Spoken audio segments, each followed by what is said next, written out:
मेरी ईसाई धर्म पुस्तक 2 अध्याय 4 संपूर्ण पश्चातापी।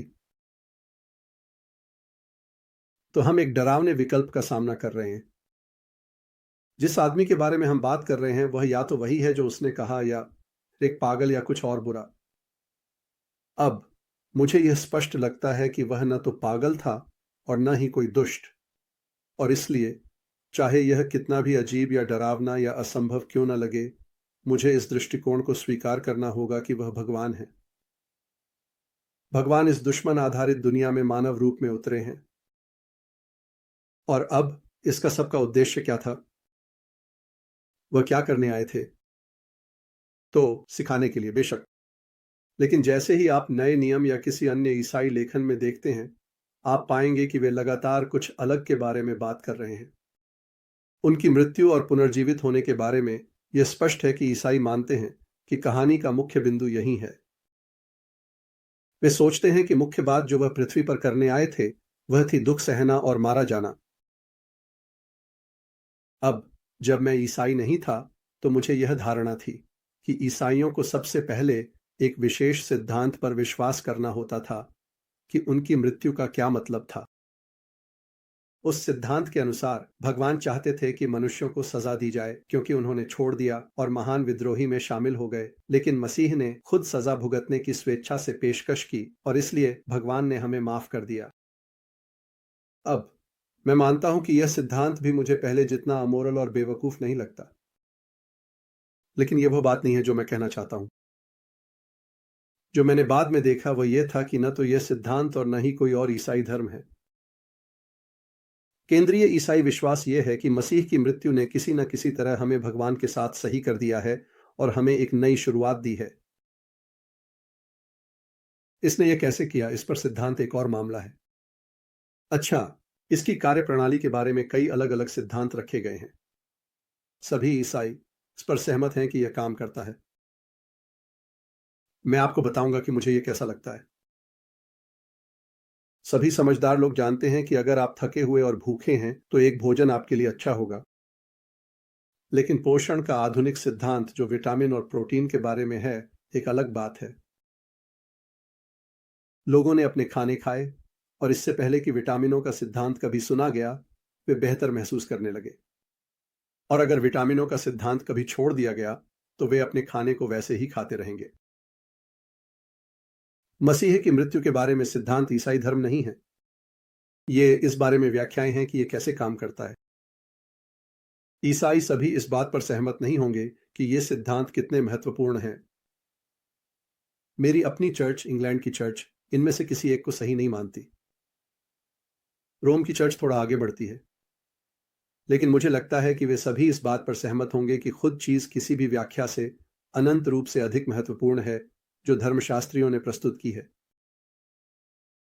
मुझे लगता है कि वे शायद यह मानेंगे कि कोई भी व्याख्या वास्तविकता के लिए पूरी तरह से पर्याप्त नहीं होगी। लेकिन जैसा कि मैंने इस किताब की प्रस्तावना में कहा, मैं केवल एक साधारण व्यक्ति हूं और इस बिंदु पर हम गहरे पानी में जा रहे हैं।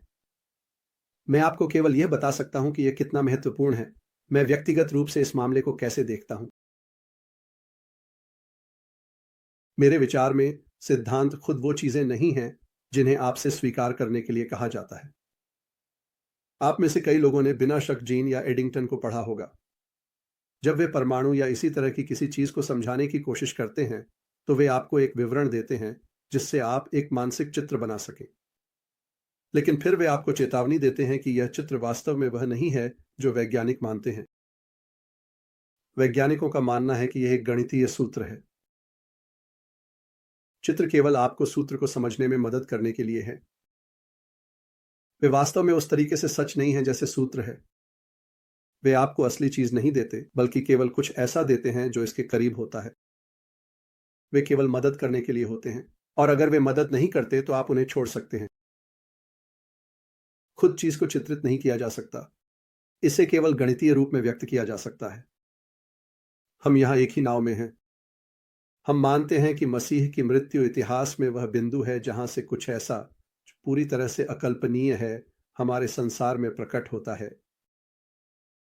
और अगर हम अपने खुद के संसार के निर्माण के लिए आवश्यक परमाणुओं को भी चित्रित नहीं कर सकते तो निश्चित रूप से हम इसे चित्रित नहीं कर पाएंगे। वास्तव में अगर हमें यह पता चला कि हम इसे पूरी तरह से समझ सकते हैं तो यही तथ्य यह दिखाएगा कि यह वह नहीं है जो यह होने का दावा करता है। अकल्पनीय, अविनाशी, प्रकृति के परे की चीज, प्रकृति में बिजली की तरह गिरती हुई।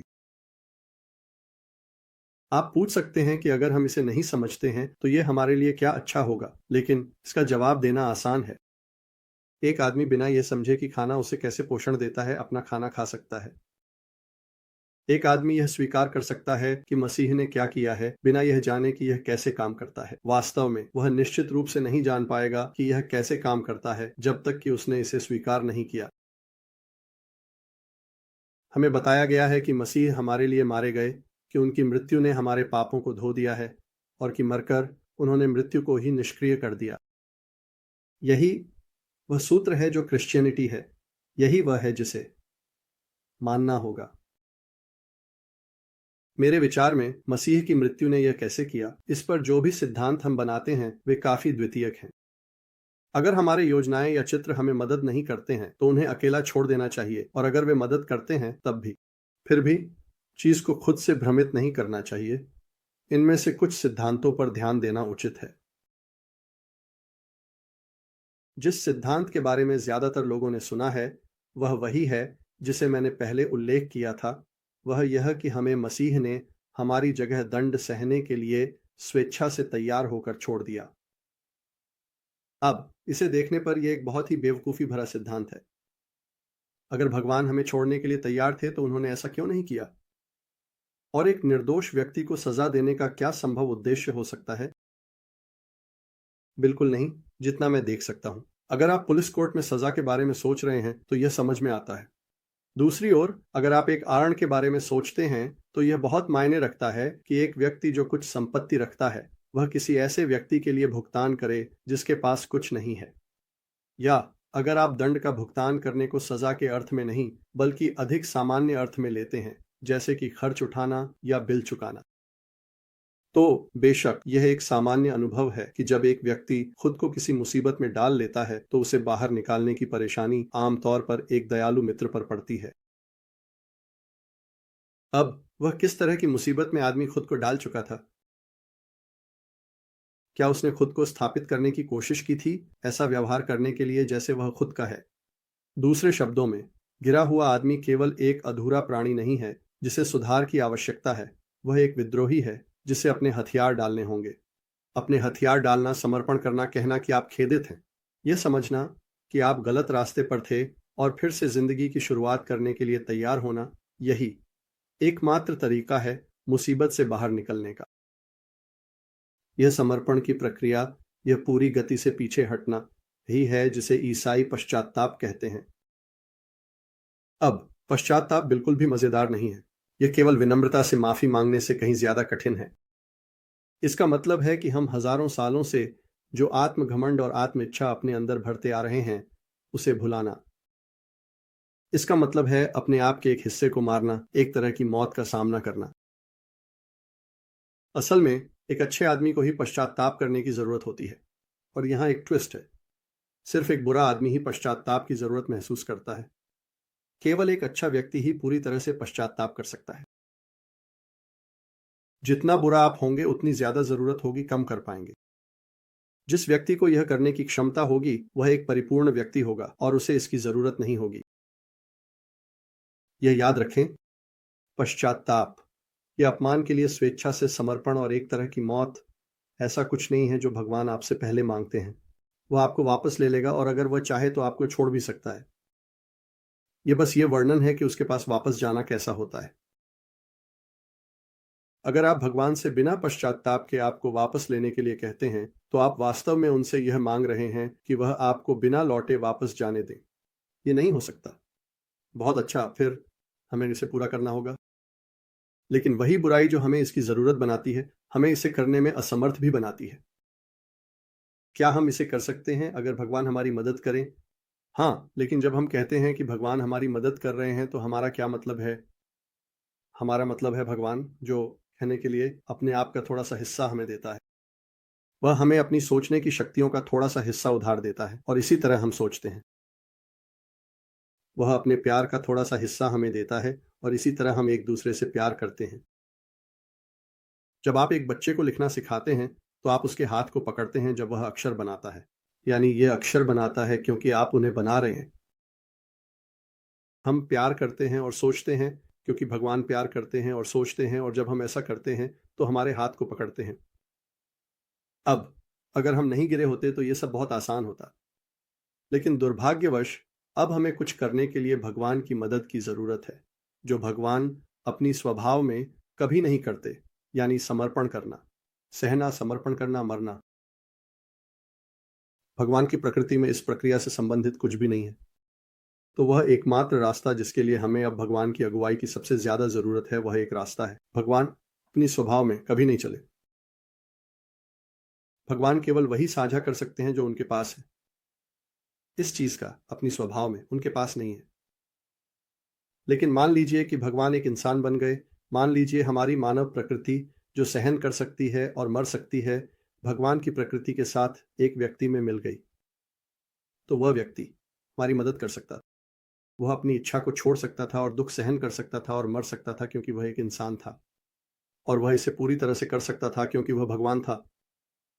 आप और मैं इस प्रक्रिया से केवल तभी गुजर सकते हैं जब भगवान इसे हमारे अंदर करे, लेकिन भगवान यह केवल तभी कर सकते हैं जब वह एक इंसान बने। हमारी इस मरने की कोशिशें तभी सफल होंगी जब हम इंसान भगवान के मरने में भाग लें, जैसे हमारी सोच सफल हो सकती है, केवल इसलिए क्योंकि यह उसकी बुद्धिमत्ता के महासागर से एक बूंद है। लेकिन हम भगवान के मरने में भाग नहीं ले सकते जब तक कि भगवान न मरे, और वह केवल एक इंसान बनकर ही मर सकता है। यह उस अर्थ में है जिसमें वह हमारे कर्ज का भुगतान करता है और हमारे लिए दुख सहन करता है, जबकि उसे खुद को बिल्कुल भी दुख सहन नहीं करना चाहिए था। मैंने कुछ लोगों को यह शिकायत करते सुना है कि अगर यीशु भगवान के साथ साथ इंसान भी थे तो उनके दुख और मृत्यु की उनकी नज़र में कोई कीमत नहीं रह जाती, क्योंकि यह उनके लिए इतना आसान होना चाहिए था। अन्य लोग बहुत सही तरीके से इस आपत्ति की कृतज्ञता और अशिष्टता की निंदा कर सकते हैं। जो मुझे चौंकाता है वह है कि यह कितनी गलतफहमी को दर्शाता है। एक अर्थ में बेशक जो इसे बनाते हैं वे सही हैं। उन्होंने तो अपनी ही स्थिति को भी कम आंका है। पूर्ण समर्पण, पूर्ण दुख, पूर्ण मृत्यु केवल इसलिए यीशु के लिए आसान नहीं थे क्योंकि वह भगवान थे, बल्कि यह केवल इसलिए संभव था क्योंकि वह भगवान थे। लेकिन निश्चित रूप से यह उन्हें स्वीकार न करने का एक बहुत अजीब कारण है। शिक्षक बच्चे से अक्षर बनाने में सक्षम है क्योंकि शिक्षक बड़ा हो गया है और उसे लिखना आता है। यह बेशक शिक्षक के लिए इसे आसान बनाता है और केवल इसलिए क्योंकि यह उसके लिए आसान है। क्या वह बच्चे की मदद कर सकता है अगर उसने उसे ठुकरा दिया क्योंकि ये बड़े लोगों के लिए आसान है, और एक दूसरे बच्चे से लिखना सीखने का इंतजार किया जो खुद नहीं लिख सकता था और इसलिए उसके पास कोई अनुचित लाभ नहीं है? यह बहुत जल्दी नहीं होगा। अगर मैं तेज बहाव वाली नदी में डूब रहा हूं तो एक आदमी जो अभी भी किनारे पर एक पैर रखे हुए है मुझे एक हाथ दे सकता है जो मेरी जान बचा सकता है। क्या मुझे जवाब में चिल्लाना चाहिए मेरी सांसों के बीच, नहीं, सही नहीं है? तुम्हारे पास एक फायदा है, तुम एक पैर किनारे पर रखे हुए हो। वह फायदा, अगर तुम चाहो तो इसे अनुचित कह लो, यही एकमात्र कारण है कि वह मेरे लिए किसी काम का हो सकता है। आप किस चीज की मदद के लिए देखेंगे अगर आप उस चीज की ओर नहीं देखेंगे जो आपसे मजबूत है? यह मेरी अपनी नजरिया है कि जो ईसाई लोग प्रायश्चित कहते हैं उसे मैं कैसे देखता हूं, लेकिन याद रखो यह सिर्फ एक और तस्वीर है। इसे खुद चीज के लिए गलत मत समझो, और अगर यह तुम्हारी मदद नहीं करता तो इसे छोड़ दो। और हम अगले वीडियो में अध्याय 5 के साथ जारी रखेंगे। देखने के लिए बहुत धन्यवाद। मैं तुम लोगों से प्यार करता हूं। जैसा कि टिगर कहता है, अभी के लिए टाटा।